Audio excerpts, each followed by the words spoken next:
የማስጠንቀቂያው ሳይረን ጩኸት የቴልአቪቭን የጸደይ ምሽት አየር በድንገት ቀደደው። ፀሐይ ወደ መጥለቂያ ስታዘነብል የእስራኤላውያን የፋሲካ በዓል መግቢያ በሰላማዊ ጸሎት ፈንታ በሰማይ ላይ በሚተራመሱ የብረት ነበልባሎችና በሚሳኤል ንዝረቶች ተተካ። ይህ ተራ ግጭት አልነበረም። ዓለምን በድንጋጤ ያቆመ፣ መካከለኛው ምስራቅን የጦርነት አውድማ ያደረገና የዓለምን የኢኮኖሚ ደም ስር የዘጋ የአንድ ወር ሙሉ አስፈሪ ጦርነት እንጂ።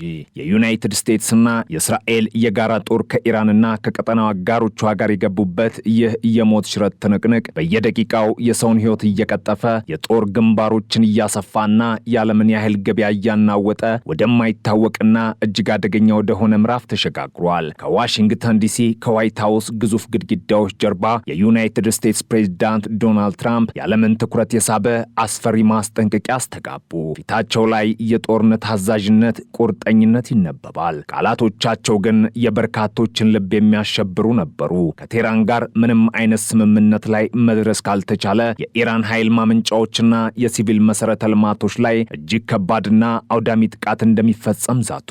ትራምፕ ድካም ለሚነበብበት የአሜሪካ ሕዝብ ተስፋ ለመስጠት በሚመስል መልኩ ከየካቲት 28 ጀምሮ ሲካሄድ የቆየው ይህ ወታደራዊ ዘመቻ ወደ ማብቂያው እየተቃረበ መሆኑን ተናገሩ። ባስመዘገብነው አስደናቂ እድገት የተነሳ የአሜሪካን ወታደራዊ ግቦች በአጭር ጊዜ ውስጥ ለማስጠናቀቅ ትክክለኛው መንገድ ላይ እንገኛለን ሲሉ በልበ ሙሉነት አወጁ። ነገር ግን ይህ የተስፋ ቃል ወዲያውኑ ወደ አስፈሪ ዛቻም ተቀየረ።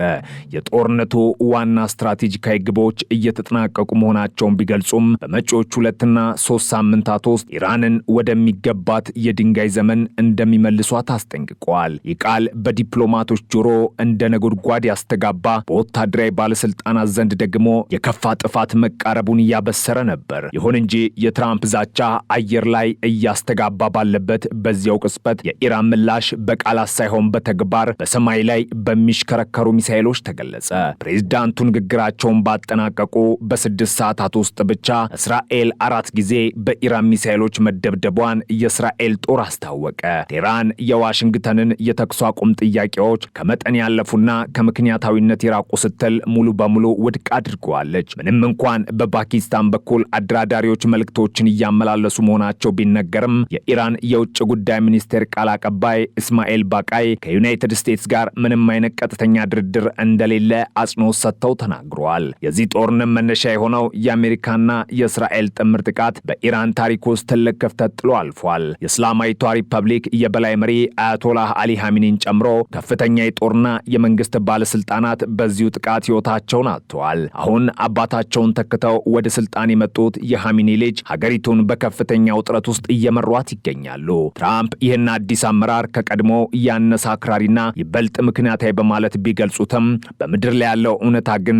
እየተለየ ነው። በቴህራን ጎዳናዎች ላይ በእስራኤል ጥቃት የተገደሉትን የጥበቃ ኃይሎች የባህር ኃይል አዛዥ አስክሬን ለመሸኘት የወጡ በብዙ ሺዎች የሚቆጠሩ መንግስትን የሚደግፉ ዜጎች ቁጣቸውንና ጽናታቸውን በአደባባይ አሳይተዋል። የ57 ዓመቱ ጡረተኛ ሙሳ ኖሩዚ በቁርጠኝነት የጦርነት 1 ወር ሞላው፣ ምንም ያህል ጊዜ ቢፈጅ ትግላችንን እንቀጥላለን፣ እስከ መጨረሻው እንፋለማለን በማለት የብዙዎችን ስሜት አንጸባርቀዋል። በሌላ በኩል ግን ከጥር ወር ጀምሮ በኢኮኖሚ ችግር ምክንያት መንግስትን ሲቃወሙ በነበሩትና አሁንም በድብቅ የፖለቲካ ለውጥ በሚናፍቁት የኢራን ዜጎች ዘንድ ያለው ስሜት የተለየ ነው። ትራምፕ ድጋፍ ያደርጉልናል ብለው ተስፋ አድርገው የነበሩ ብዙዎች አሁን ተስፋ ቆርጠዋል። ማንነቷ እንዳይገለጽ የጠየቀች አንዲት በ30ዎቹ ዕድሜ ውስጥ የምትገኝ ኢራናዊት ራሱ ትራምፕ ኢራናውያንን ከዳ ስትል በምሬት ተናግራለች።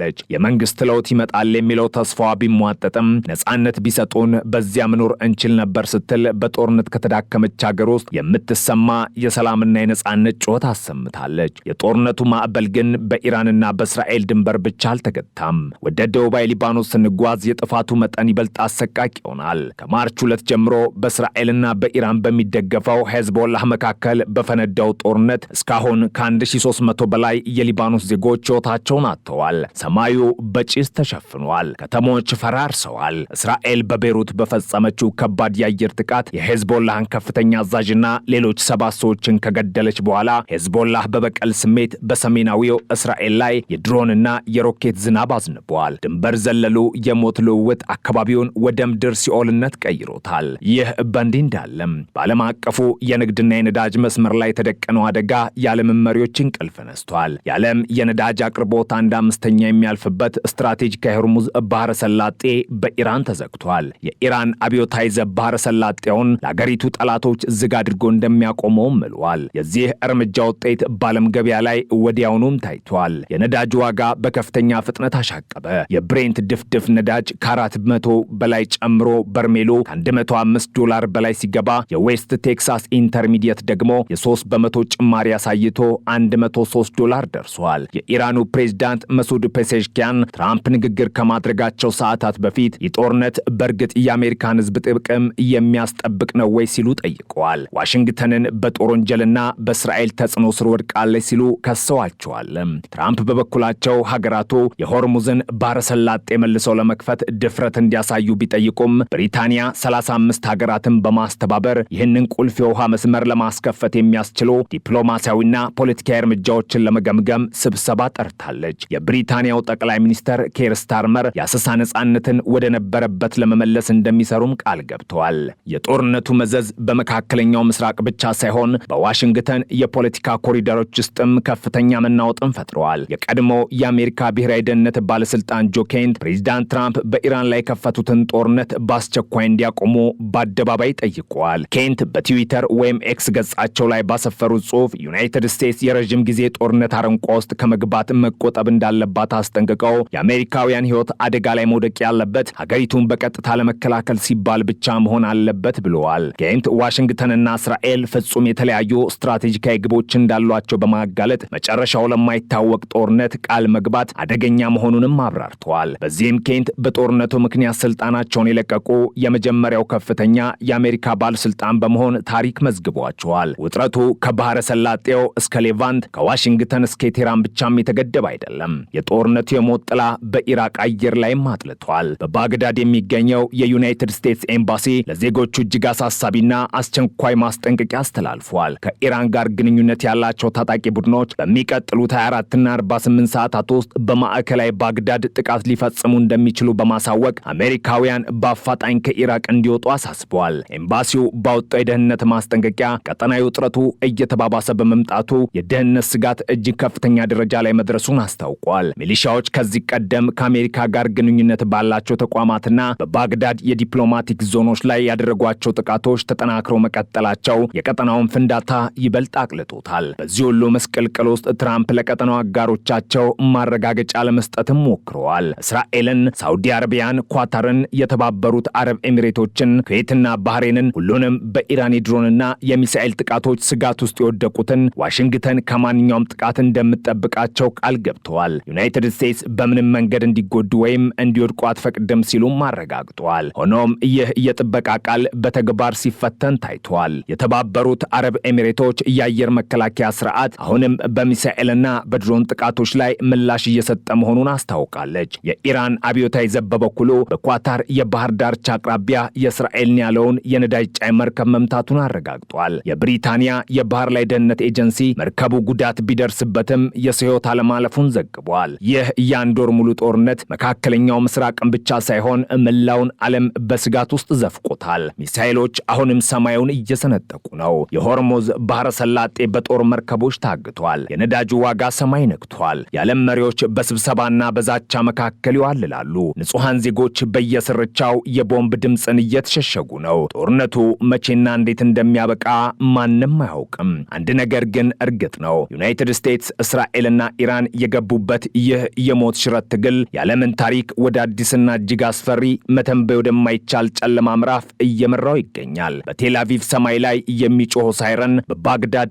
የሚያደቡት ታጣቂዎች፣ በቤሩት የሚነደው እሳትና በሆርሙዝ የቆሙት መርከቦች ሁሉም የሚያስተጋቡት አንድ መልእክት ብቻ ነው። ጦርነቱ ገና አላበቃም። ጫፍ ለጫፍ በተወጠረው በዚህ ዓለም ክፍል የነገው ቀን ምን ይዞ እንደሚመጣ የሚያውቀው የጦር ሜዳውና የታሪክ አጋጣሚ ብቻ ነው። የጦርነት አውድማው ከምድር ከባህርና ከአየር አልፎ ወደ አእምሮና ዲፕሎማሲያዊ ፍልሚያም ተሸጋግሯል። የቦምብና የሚሳኤል ድምፅ ዓለምን እያደነቆረ ባለበት በዚህ አሳሳቢ ውጥረት ሰዓት ከቴህራን የተተኮሰው አዲስ የጦር መሳሪያ ከብረት የተሰራ አልነበረም። ይልቁንም በጥልቅ ፖለቲካዊ ስሌት የተጻፈና በቀጥታ የአሜሪካን ሕዝብ ልብ ለማንኳኳት ያለመ ኃይለኛ ደብዳቤ እንጂ። የኢራኑ ፕሬዝዳንት መሱድ ፔሴሽኪያን ከዋሽንግተን የፖለቲካ ሊቃን በላይ አልፈው ድምፃቸውን በቀጥታ ለተራ አሜሪካ ዜጋ አሰሙ። ጥያቄያቸው አንድና ግልጽ ነበር። በመካከለኛው ምስራቅ እየተካሄደ ያለው ይህ ደም አፋሳሽ ግጭት በእርግጥ የዶናልድ ትራምፕን አሜሪካን እናስቀድም ፖሊሲ በተግባር የሚያሳይ ነውን የሚል ጥያቄ። የካቲት 28 ቀን በአሜሪካና በእስራኤል ጥምር ኃይሎች በኢራን ላይ የተከፈተው ድንገተኛና ከባድ ጥቃት መላውን የመካከለኛው ምስራቅ ቀጠና ወደማያባራ የጦርነት አረንቋ ውስጥ ከቶታል። ግጭቱ በሁለቱ ሀገራት ድንበር ብቻ ተወስኖም አልቀረም። እንደ ሱናሚ ማዕበል በመላው ዓለም ተሰራጭቶ ዓለም አቀፉን የኢኮኖሚ ስርዓት ከስሩ እያናወጠ ይገኛል። ጦርነቱ አንድ ወር ካስቆጠረ በኋላ ፕሬዝዳንት ዶናልድ ትራምፕ ባደረጉት ንግግር የኢራኑ ፕሬዝዳንት መሱድ ፔዜሽኪያን የተኩስ አቁም ስምምነት እየፈለጉ መሆናቸውን በድፍረት ተናግረው ነበር። ነገር ግን ይህ የትራምፕ ንግግር አየር ላይ እንዳለ ቴህራን ይህን ሐሳብ እንደማታውቀውና ፍጹም ከእውነት የራቀ መሆኑን በማሳወቅ በፍጥነት አስተባብላለች። ትራምፕ በቴሌቪዥን መስኮት ቀርበው በከፍተኛ ጉጉት ሲጠበቅ የነበረውን ብሔራዊ ንግግር ለአሜሪካ ሕዝብ ከማድረጋቸው ጥቂት ሰዓታት በፊት ፕሬዝዳንት ፔዜሽኪያን በይፋ ድረገጻቸው ላይ አንድ ክፍት ደብዳቤ አሳተሙ። ይህ ደብዳቤ እንደ ጦር ሜዳ ስልት የታሰበበትና የዋሽንግተንን የሞራል ልዕልና የሚፈታተን ነበር። ፔዜሽኪያን በደብዳቤያቸው የኢራንን ወሳኝና መሰረታዊ መዋቅሮች፣ የኃይል ማመንጫዎችና የኢንዱስትሪ ተቋማትን ጨምሮ ማጥቃት ማለት በቀጥታ የኢራንን ንጹሐን ህዝብ ኢላማ ማድረግ ማለት ነው ሲሉ አሜሪካን በከባድ የጦር ወንጀል ከሰዋል። እነዚህ መሰረተ ልማቶች የወታደር ካምፖች ሳይሆኑ የሚሊዮኖች ህይወት የተመሰረተባቸው የዕለት ተዕለት የህልውና ምንጮች መሆናቸውን በማስገንዘብ የጥቃቱን አሰቃቂነት አጋለጡ። በዚህ የቃላት ጦርነት ውስጥ ፔዜሽኪያን ድምፃቸውን ከፍ በማድረግ እንዲህ ያሉ ድርጊቶች የጦር ወንጀል ከመሆናቸውን ባሻገር መዘዛቸው ከኢራን ድንበር እጅግ የራቀና ሰፊ ነው ሲሉ አስጠነቀቁ። አሜሪካ እየፈጸመች ያለው ጥቃት የኢራንን ህንፃዎች ብቻ ሳይሆን የቀጠናውን ሰላም እያፈረሰ መሆኑን ተናገሩ። ጥቃቶቹ አለመረጋጋትን ይዘራሉ፣ ሰብአዊና ኢኮኖሚያዊ ቀውሶችን ወደማይገመት ደረጃ ያሳድጋሉ፣ እንዲሁም ለበርካታ ዓመታት የማይጠፉ የቂምና የጥላቻ ዘርን ይተክላሉ በማለት የረዥም ጊዜውን የጥፋት አድማስ አመላከቱ። ጦርነቱ ዛሬ ቢያበቃ እንኳን በንጹሐን ልብ ውስጥ የተተከለው የጥላቻ ፍሬ ለትውልዶች እንደሚዘልቅ አስረግጠው ተናገሩ። የአሜሪካን ህዝብ ቀጥታ በመመልከት ፔዜሽኪያን አንድ ወሳኝና ልብ ሰባሪ ጥያቄ ሰነዘሩ። በእርግጥ ይህ ጦርነት የትኛውን የአሜሪካ ህዝብ ጥቅም ነው ከልብ እያስጠበቀ ያለው? ይህ ጥያቄ በአሜሪካ የፖለቲካ ክበቦች ውስጥ ትልቅ ማዕበል መፍጠሩ አልቀረም። ጦርነቱ ለሁለቱም ወገኖች እጅግ ውድና አውዳሚ መሆኑን የገለጹት ፔዜሽኪያን ይህን ያህል የሰውን ህይወት የሚያጠፋና ቢሊዮኖችን የሚያወድም ጥቃት ለመክፈት ኢራን በአሜሪካ ላይ ያደረሰችው አንድም ተጨባጭና ቀጥተኛ ስጋት አለመኖርን አስገነዘቡ። ታዲያ ለምን ፕሬዝዳንቱ የዚህን ጥያቄ መልስ በእስራኤል ላይ አላከኩት? ዋሽንግተን ወደዚህ አውዳሚ ጦርነት የገባቸው የራሷን ህዝብ ጥቅም ለማስከበር ሳይሆን በእስራኤል አገዛዝ ተጽዕኖ ስር ወድቃ ተዘውራና የእስራኤል ተኪ ወይም ፕሮክሲ በመሆን ነው ሲሉ የትራምፕን አስተዳደር ክፉኛ ወቅሰዋል። ዛሬ በአሜሪካ መንግስት ቅድሚያ ከሚሰጣቸው ጉዳዮች ውስጥ አሜሪካን እናስቀድም የሚለው መርህ በእውነት ይገኛል ወይ ሲሉ ፔዜሽኪያን የትራምፕን ዋነኛ የፖለቲካ መፈክር መዘው መሞገታቸውን ቀጠሉ። ይህ ጦርነት የሚያገለግለው የውጭ ኃይሎችን እንጂ የአሜሪካን ዜጋ ለመሆኑን ለማሳመን ሞከሩ። ሆኖም ምንም እንኳን የሀገራቱ መንግስታት በከባድ የጥላ አረንቋ ውስጥ ቢገቡም ፔዜሽኪያን በተደጋጋሚ የውጭ ጣልቃ ገብነቶችና ጫናዎች ውስጥም ሆነው ተራው የአሜሪካ ህዝብ የኢራን ጠላት አይደለም በማለት በሁለቱ ሀገራት ህዝቦች መካከል ያለውን ልዩነት አስምረውበታል። ይህ የኢራኑ ፕሬዝዳንት ክፍት ደብዳቤ ወደ አሜሪካውያን እጅ የደረሰው ዶናልድ ትራምፕ እጅግ ፈታኝ በሆነ የፖለቲካ ማዕበል ውስጥ ሆነው ለአገሪቱ ህዝብ ንግግር ለማድረግ በዝግጅት ላይ ባሉበት ወሳኝ ሰዓት ነበር።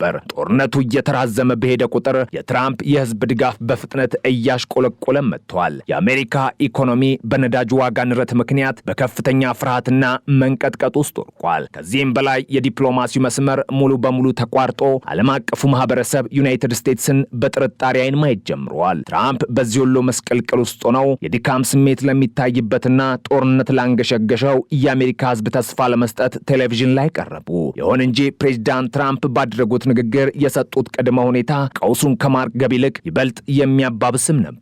ትራምፕ የተኩስ አቁም ስምምነትን ለማሰብ እንኳን ኢራን በመጀመሪያ የዘጋችውን የሆርሙዝ ባህር ወሽመጥን መልሳ ክፍት ማድረግ አለባት ሲሉ ግትር አቋማቸውን አንጸባረቁ። ሆርሙዝ የዓለም ነዳጅ አቅርቦት ዋነኛ የደም ስር በቴህራን ቁጥጥር ስር ውሎ ሙሉ በሙሉ መዘጋቱ በዓለም ኢኮኖሚ ላይ ቃላት ሊገልጹት የማይችሉት ድንጋጤና ነውጥ ፈጥሯል። ፋብሪካዎች የኃይል እጥረት አጋጥሟቸዋል። የትራንስፖርት የምርት ዋጋ ሰማይ ነክቷል። የዓለም ገበያ በማያባራ የዋጋ ግሽበት እየተመታ ነው። ኢራን ይህንን ስትራቴጂካዊ የውሃ መስመር እንደ ዋነኛ የመደራደሪያ ካርድና የጦር መሳሪያ እየተጠቀመችበት ትገኛለች። አሁን ዓለም በሁለት ግትር አቋሞች መካከል ተቀርቅራለች። በአንድ በኩል ትራምፕ የባህር ወሽመጡ ካልተከፈተ ቦምብ ማዝነቤን አልተውም እያሉ ነው። በሌላ በኩል ኢራን ጥቃቱ ካልቆመ የባህር ወሽመጡ አይከፈትም በሚል የሞት ሽረት አቋም ላይ ትገኛለች። የፔስኪያን ኃይለኛ ደብዳቤና የትራምፕ የማያወላውል ማስጠንቀቂያ የግጭት በቅርብ ጊዜ ውስጥ መፍትሄ እንደማያገኝ ቁልጭ አድርጎ አሳይተዋል። ጦርነቱ ከጠመንጃ ፈሙዝ አልፎ በቃላት በኢኮኖሚያዊ ማዕቀብና በዓለም አቀፍ የንግድ መስመሮች መዘጋት ሲቀጥል፣ ተራው የዓለም ዜጋ ግን የዚህን የኃያላን ፍልሚያ ከባድ ዋጋ በየዕለቱ እየከፈለ ይገኛል። ጀብዱ፣ ሴራውና ያልተጠበቀው የፖለቲካ ቼዝ ጨዋታ አሁንም እንደቀጠለ ነው። መጪው ጊዜ ምን ይዞ እንደሚመጣ በውል ባይታወቅም ውጥረቱ ግን በየሰከንዱ እያሻቀበ ወደማይታወቅ ጥልቅ አዘቅት ውስጥ ዓለምን እየገፋት ነው።